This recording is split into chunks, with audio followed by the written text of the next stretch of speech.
ये जौहर गेट है। यहाँ इसी जगह से रानियाँ आई थी जौहर के लिए। इस गेट को आप देख रहे होंगे पीछे, ये जो जौहर गेट है, रानियाँ इस गेट से होते हुए इस जगह आई थी और इस स्थल पर आकर उन्होंने जौहर किया था।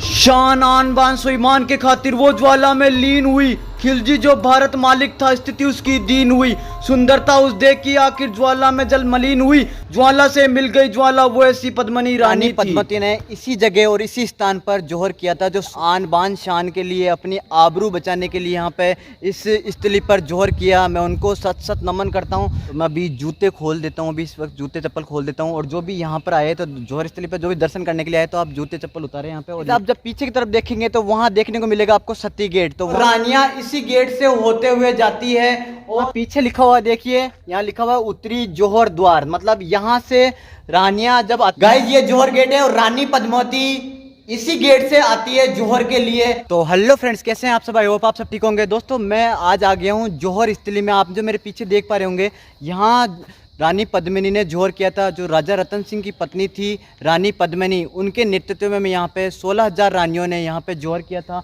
वो स्थली आप मेरे पीछे देख पा रहे होंगे। इधर से हम जब चलते हैं जौहर स्थली पे,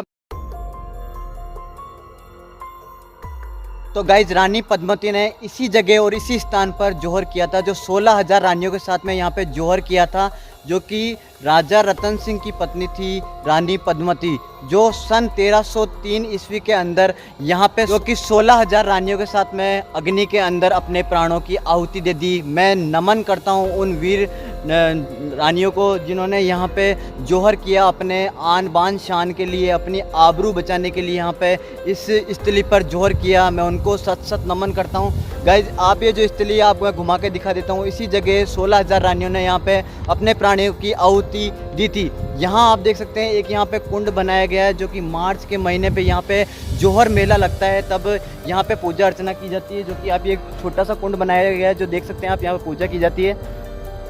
तो मैं अभी जूते खोल देता हूँ, अभी इस वक्त जूते चप्पल खोल देता हूँ। और जो भी यहाँ पर आए तो जौहर स्थली पर जो भी दर्शन करने के लिए आए तो आप जूते चप्पल उतारे यहाँ पे। और यहाँ पे आप देख सकते हैं, यहाँ पे ये जौहर कुंड बना हुआ है, जो यहाँ आकर जब मार्च में मेला लगता है तो यहाँ पे पूजा की जाती है। और उनकी मतलब जो भी यहाँ पे रानियाँ जो सती हुई थी, जिन्होंने जौहर किया था, उनको यहाँ पे उनकी पूजा की जाती है, जो कि आप यहाँ देख सकते हैं। मैं इनको नमन करता हूँ, वीर नारियों छतरानियों को मैं नमन करता हूँ।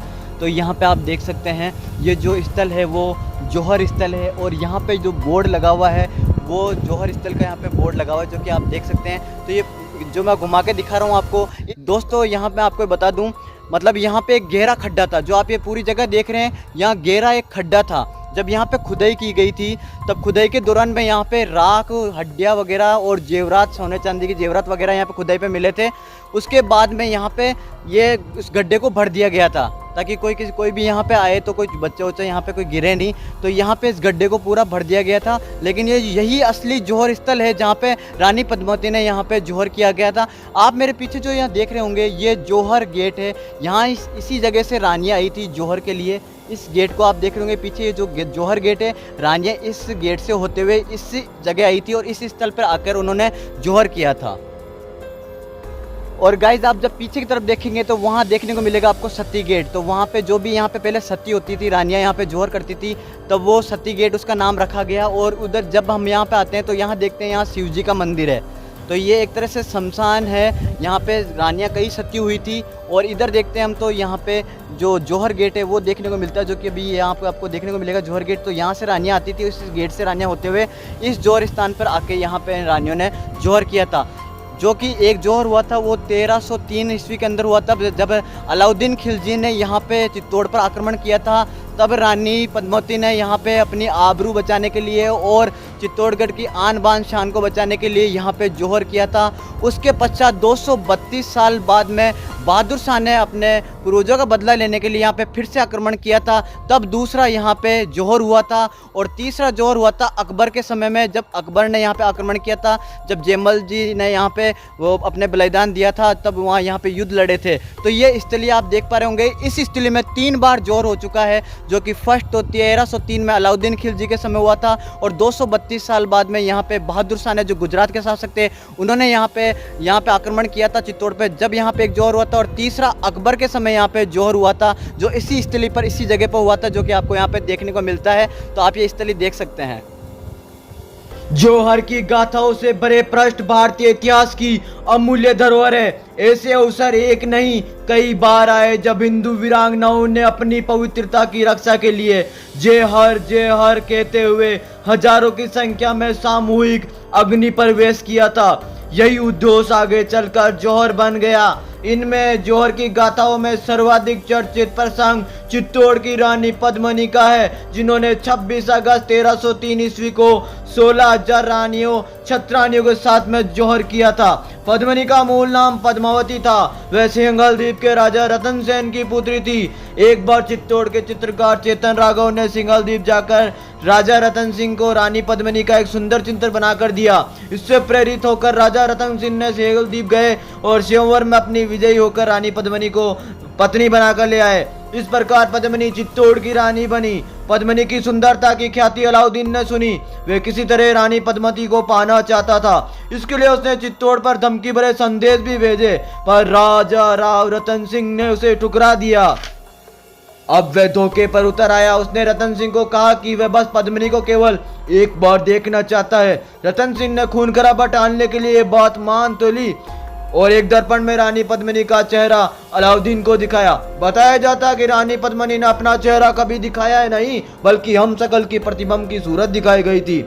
इसके बाद वापसी पर रतन सिंह को बंदी बनाया। वे शिविर में ले गए और शर्त रखी पद्मिनी अलाउद्दीन के पास आ जाए, रतन सिंह को छोड़ दिया जाएगा। पर पद्मावती ने हिम्मत नहीं हारी। उन्होंने कांटा निकालने के लिए योजना तैयार की। उसने अलाउद्दीन को खत लिखा कि वो अकेली नहीं 800 सखी सहेलियों के साथ में आएगी। अलाउद्दीन ये सुनकर खुश हुआ कि रानी पद्मिनी के साथ साथ में 800 हिंदू युवतियां भी मिल रही है। इधर पालकियों में सखियों के बदले हिंदू वीर बैठाए गए और वहां पहुंचकर शत्रुओं पर वीर टूट पड़े।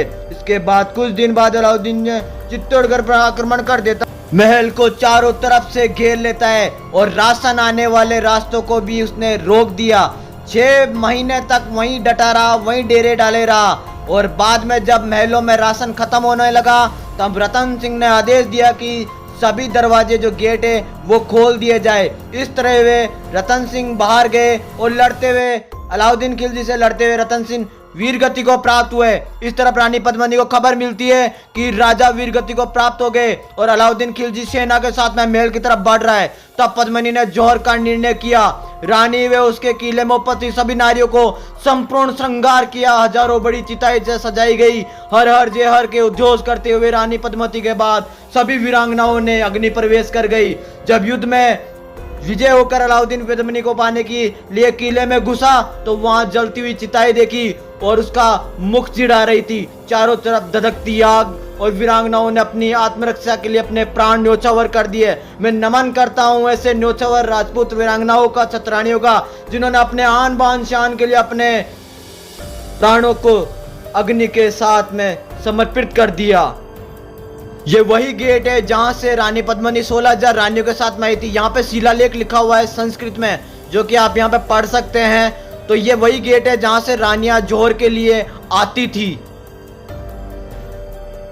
गाइस ये जौहर गेट है और रानी पद्मावती इसी गेट से आती है जौहर के लिए, जो कि आप यहाँ देख सकते हैं 16,000 रानियों के साथ में इसी गेट से आके और नीचे की तरफ जो जौहर स्थली है वहाँ नीचे की तरफ जाती है और वहाँ स्थली पर जाके जौहर करती है। वो ये जौहर गेट है। जब यहाँ पे सती हुआ करती थी, जब यहाँ पे जौहर हुआ था, जब रानी पद्मावती ने यहाँ पे जौहर किया था 16,000 रानियों के साथ में, तो रानियाँ इसी गेट से होते हुए जाती है। और आप देख सकते हैं मेरे पीछे से यहाँ इस तरफ से रानियाँ आती है और यहाँ से वो इस गेट से होते हुए, मैं आपको बता दूं, इस गेट से होते हुए ये शिव जी का मंदिर है और उस तरफ है जौहर स्थली जो देख सकते हैं। तो इसी गेट से, जो कि आप ऊपर देख पा रहे होंगे, इस गेट से रानियाँ आती है और इस जौहर गेट से होते हुए वो जौहर स्थली पर पहुंचती है और जौहर स्थली पर वो जौहर करती है, जो कि मैं आपको दिखा रहा हूँ। मैंने आपको बताया है कि ये वही गेट है जहाँ से रानियाँ आती है। यहाँ से एंटर होकर रानियाँ यहाँ से जाती है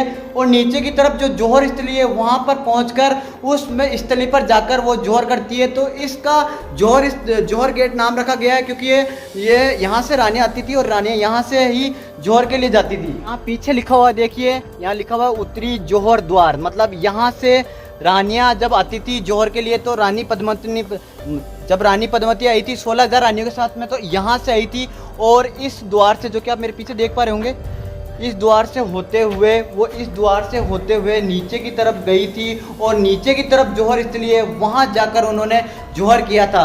मतलब यहाँ जो भी रानियाँ ने जौहर किया था वो इसी द्वार से आई थी और यहाँ आके नीचे की तरफ उन्होंने जौहर किया था। 3 बार जौहर हुआ था।